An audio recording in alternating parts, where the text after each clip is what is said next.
नमस्कार दोस्तों, एक बार फिर से सभी को क्रेजी क्लासेज के डेली करंट अफेयर के सीरीज में स्वागत है। आज के सेशन में 10 जून 2024 के सभी करंट अफेयर को एक एक करके डिटेल में डिस्कशन करेंगे। बहुत ही इंटरेस्टिंग सेशन है, इसलिए अंत तक सेशन में बने रहिए।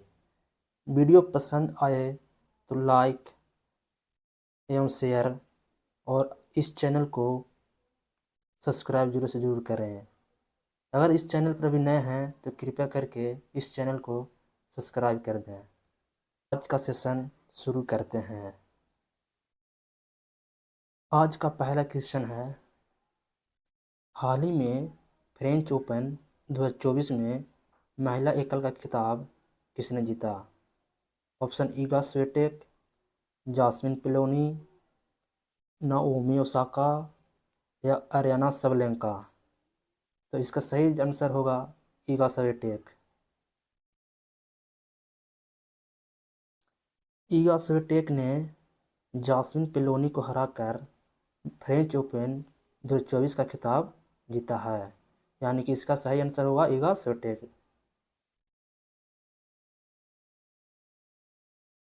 ईगा स्विएटेक पोलैंड के खिलाड़ी हैं।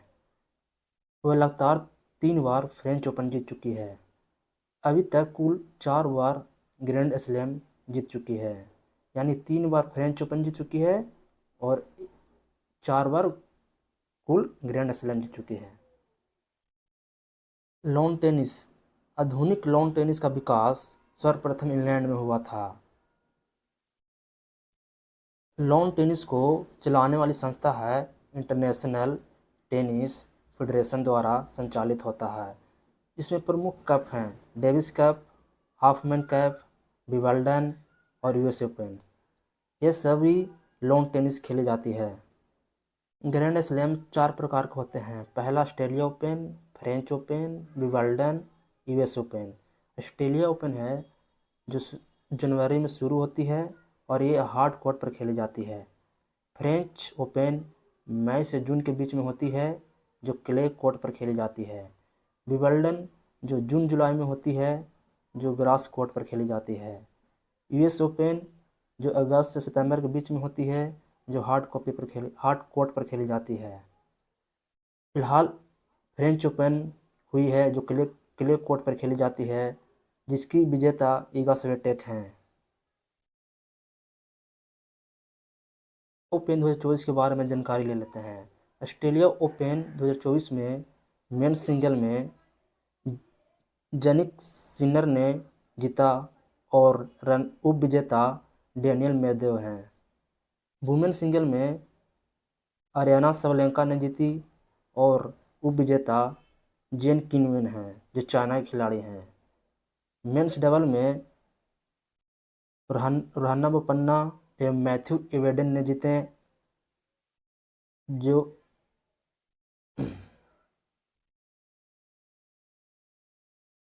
और इस प्रकार आगे भी है जो आप लोग देख लीजिएगा। जो प्रमुख था वो हम बता दिए।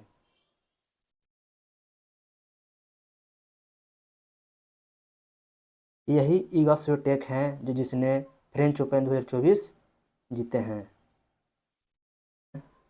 हाल ही में यूएन ने यानी यूनाइटेड नेशन ने किस देश को ब्लैक लिस्ट की सूची में डाल दिया है? Option Israel, Iran, Iraq, Lebanon. तो इसका सही आंसर होगा इजराइल। इजराइल को संयुक्त राष्ट्र ने ब्लैक लिस्ट की सूची में डाल दिया है। सही आंसर इजराइल। की मानचित्र है जो इधर मेडिटेरियन सी भूमध्य सागर से लगी हुई है। उत्तर में लेबनान है, पूरब में सीरिया और जॉर्डन से बॉर्डर लगती है और दक्षिण पश्चिम में मिस्र से बॉर्डर लगती है। इजिप्ट, जॉर्डन, सीरिया, लेबनान से लगती है और एक तरफ से भूमध्य सागर से जुड़ी हुई है, यानी कि बॉर्डर भी लगती है भूमध्य सागर से। इजराइल की कैपिटल जेरूसलम है। इनकी करेंसी शेकेल है। संसद जिसे नेसेट कहा जाता है और यहाँ के प्रधानमंत्री बेंजामिन नेतन्याहू हैं। यूनाइटेड नेशन संयुक्त राष्ट्र के बारे में जानकारी ले लेते हैं। इसकी स्थापना 24 अक्टूबर 1945 को हुई थी। अभी तक 193 मेंबर हैं। नवीनतम सदस्य साउथ सूडान यानी दक्षिणी सूडान है। हेडक्वार्टर न्यूयॉर्क में पड़ती है। इसमें प्रमुख 6 अंग आते हैं, जिसमें पहला प्रमुख महासभा है, जिसे दुनिया का संसद कहा जाता है। फिलहाल अभी ये करंट के न्यूज में है, क्योंकि वे वहाँ पर 79वां सत्र का बैठक हो रहा है, जिसकी अध्यक्षता फिलोमोन यांग कर रहे हैं। दूसरा अंग प्रमुख है सुरक्षा परिषद, जो दुनिया का पुलिसमैन कहा जाता है। इसमें कुल सदस्यों की संख्या 15 है, जिसमें अस्थायी सदस्य 5 आते हैं, जिसमें यूएसए, रसिया, यूनाइटेड किंगडम यानी ब्रिटेन, फ्रांस, चाइना।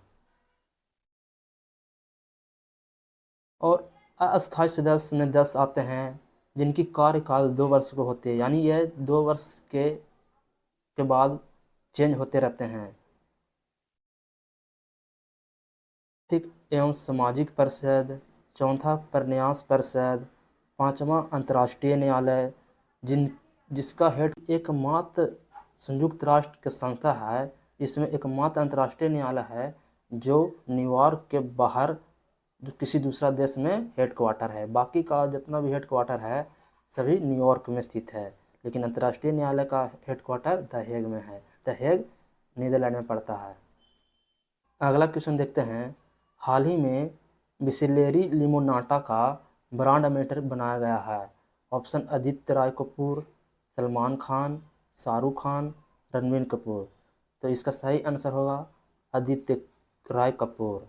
आदित्य राय कपूर को बिसलेरी लिमोनाटा का ब्रांड एम्बेसडर बनाया गया है, लेकिन सिर्फ बिसलेरी कहेगा ब्रांड एम्बेसडर कौन है, तो इसका आंसर होगा दीपिका पादुकोण। बिसलेरी का ब्रांड एम्बेसडर दीपिका पादुकोण, लेकिन बिसलेरी लिमोनाटा का ब्रांड एम्बेसडर आदित्य राय कपूर। यही आदित्य राय कपूर हैं जिसे बिसलेरी लिमोनाटा का ब्रांड एम्बेसडर बनाया गया है।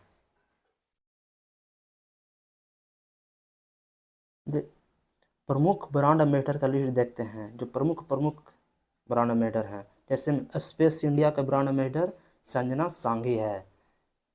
सिट्रोन और जो ऑटोमोबाइल कंपनी है, लेज, एसबीआई के ब्रांड एम्बेसडर एमएस धोनी है। ICC men's T20 world cup 2024 जो फिलहाल अमेरिका और वेस्ट इंडीज में हो रहा है, इनके ब्रांड एम्बेसडर युवराज सिंह है। ICC women T20 world cup qualifier 2024 का ब्रांड एम्बेसडर मिताली राज हैं। यानी जो इलेक्ट्रॉनिक कंपनी है उनके ब्रांड एम्बेसडर रणवीर सिंह हैं, जो एक्टर हैं यानी हीरो हैं। वेस्ट बंगाल के ब्रांड एम्बेसडर सौरव गांगुली हैं, जो एक क्रिकेटर हैं। मूवमेंट के ब्रांड एम्बेसडर नरेंद्र कुमार यादव हैं। स्लाइस के ब्रांड एम्बेसडर नयनतारा हैं। सीएसके यानी चेन्नई सुपर किंग के brand ambassador Katrina Kaif. Every ready का ब्रांड एम्बेसडर नीरज चोपड़ा, जो भाला फेंकते हैं। बिसलेरी के ब्रांड एम्बेसडर दीपिका पादुकोण हैं। देखते हैं। हाल ही में नरेंद्र मोदी ने तीसरी बार प्रधानमंत्री की शपथ ली। वे किस लोकसभा क्षेत्र से आते हैं? ऑप्शन मथुरा, वायनाड, वाराणसी, इंदौर। तो इसका सही आंसर होगा वाराणसी। नरेंद्र मोदी जी हैं जो वाराणसी लोकसभा सीट से जीत के सांसद पहुंचे हैं। वायनाड से राहुल गांधी जीते हैं। 9 जून 2024 को प्रधानमंत्री से संबंधित है। आर्टिकल 74 में कहता है राष्ट्रपति को उसके कार्यों का निष्पादन में सहायता और सलाह देने के लिए प्रधानमंत्री की अध्यक्षता में एक मंत्रिपरिषद होगा।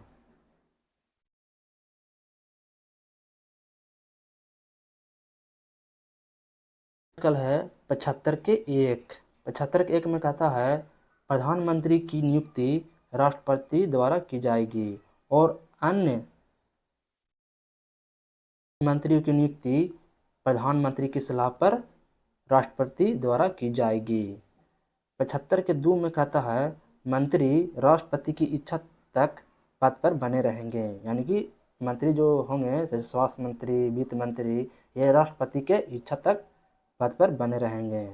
75 के 3 में कहता है मंत्रिपरिषद सामूहिक रूप से लोकसभा के प्रति उत्तरदायी होगा। के 3 में मंत्रिपरिषद सामूहिक रूप से लोकसभा के प्रति उत्तरदायी होगी।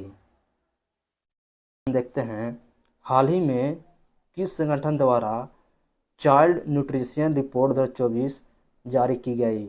Option WHO, world bank, UNICEF, IMF है। अगला क्वेश्चन है हाल ही में किस संगठन द्वारा चाइल्ड न्यूट्रिशन रिपोर्ट 2024 जारी की गई है। WHO, world bank, UNICEF, IMF। तो इसका सही आंसर होगा यूनिसेफ। यूनिसेफ द्वारा चाइल्ड न्यूट्रिशन रिपोर्ट 2024 जारी की गई है। यूनिसेफ की स्थापना 11 दिसंबर 1946 में हुई थी, जिसकी मुख्यालय न्यूयॉर्क में स्थित है। WHO की स्थापना 7 अप्रैल 1948 की हुई थी, जिसकी हेडक्वार्टर जिनेवा में स्थित है। वर्ल्ड बैंक की स्थापना 1944 की हुई थी, जिसकी मुख्यालय वाशिंगटन DC है। IMF की स्थापना 27 दिसंबर 1945 के हुई थी। इसकी हेड क्वार्टर वाशिंगटन DC है। देखते हैं हाल ही में बर्ड फ्लू यानी H5N2 से दुनिया का पहला व्यक्ति की मौत किस देश में हुई है। Option Canada, Mexico, USA, Brazil. इसका सही आंसर होगा मैक्सिको। मैक्सिको में बर्ड फ्लू H5N2 से दुनिया की पहली व्यक्ति की मौत हुई है। हाल ही में 18वां अंतर्राष्ट्रीय फिल्म महोत्सव कहाँ आयोजित किया गया। ऑप्शन मुंबई, गोवा, पुणे, सूरत। तो इसका सही आंसर होगा मुंबई। मुंबई में 18वां अंतर्राष्ट्रीय फिल्म महोत्सव का आयोजन किया जाएगा। सूचना एवं प्रसारण मंत्रालय के सचिव श्री संजय जाजू ने घोषणा की 18वां फिल्म महोत्सव 15 से 24 जून तक आयोजित किया जाएगा। समारोह में 38 देशों से 65 भाषाओं में 1018 फिल्मों को दिखाया जाएगा। इसकी शुरुआत वर्ष 1990 में हुई थी, यानी कि वर्ष 1990 में अंतर्राष्ट्रीय फिल्म महोत्सव की शुरू हुई थी। अंतर्राष्ट्रीय फिल्म महोत्सव के आयोजनकर्ता फिल्म प्रभाग सूचना और प्रसारण मंत्रालय द्वारा किया जाता है, यानी कि जो आयोजन होता है फिल्म प्रभाग सूचना और प्रसारण मंत्रालय द्वारा किया जाता है। अगला प्लास्टिक अपशिष्ट प्रबंधन और रिसाइक्लिंग संयंत्र का उद्घाटन किया गया। यहाँ पर सिक्किम कर लीजिए, सिक्किम, त्रिपुरा, गोवा या मणिपुर। तो इसका सही आंसर होगा सिक्किम।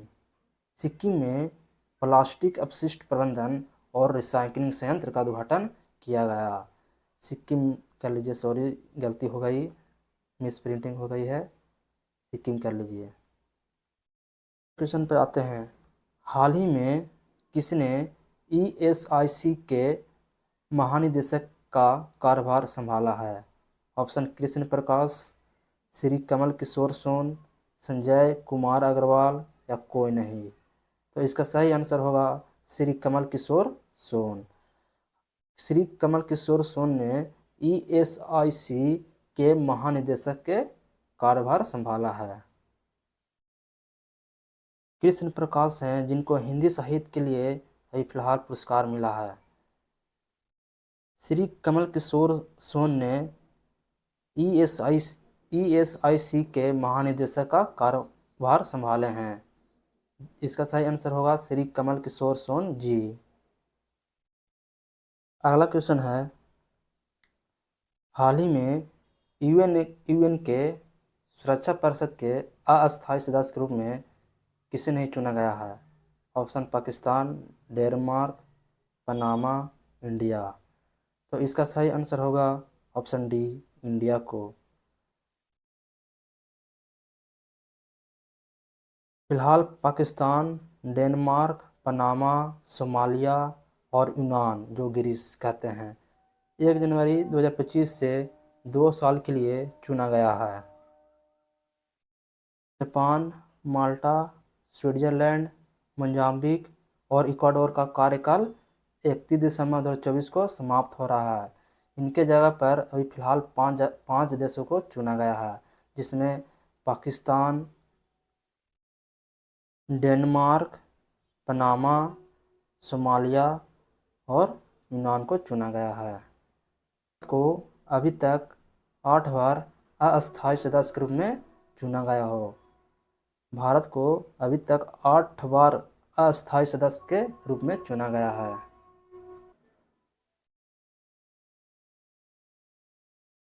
चलिए पिछला दिन का रिवीजन कर लेते हैं।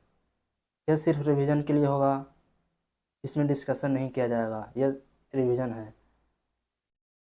पहला क्वेश्चन है, हाल ही में किस राज्य के नागी पक्षी अभयारण्य और नकटी पक्षी अभयारण्य को रामसर स्थल की सूची में जोड़ा गया है?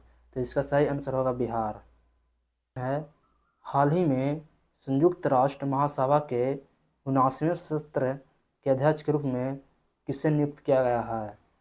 इसका सही आंसर होगा फिल्मोन यांग।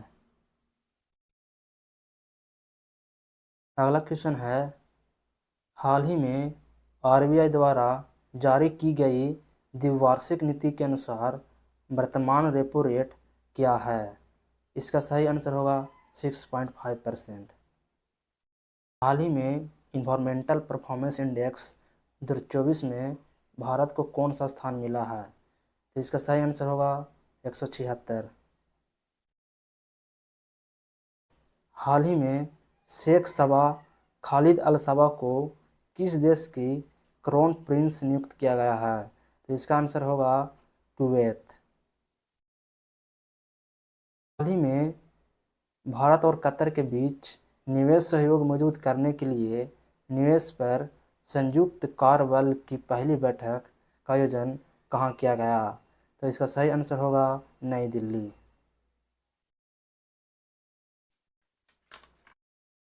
अगला क्वेश्चन देखते हैं, विश्व खाद्य सुरक्षा दिवस कब मनाया गया? तो इसका सही आंसर होगा 7 जून। 7 जून को विश्व खाद्य सुरक्षा दिवस मनाया गया। हाल ही में ISSF म्यूनिख शूटिंग विश्व कप में सरबजोत सिंह ने कौन सा पदक जीते हैं?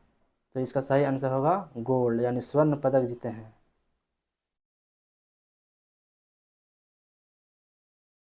अगला क्वेश्चन है, हाल ही में NCLT ने एयर इंडिया और किसके विलय की मंजूरी दी है? तो इसका सही आंसर होगा ऑप्शन ए, विस्तारा। फिलहाल इतना ही अभी तक के लिए। अभी तक आपने क्रेज क्लासेस को सब्सक्राइब नहीं किए हैं तो कृपया करके इस चैनल को सब्सक्राइब करें और इस चैनल को ज़्यादा से ज़्यादा अपने दोस्तों के पास शेयर करें। और अगर आप इस वीडियो को पसंद आया है तो इस वीडियो को लाइक ज़रूर करें।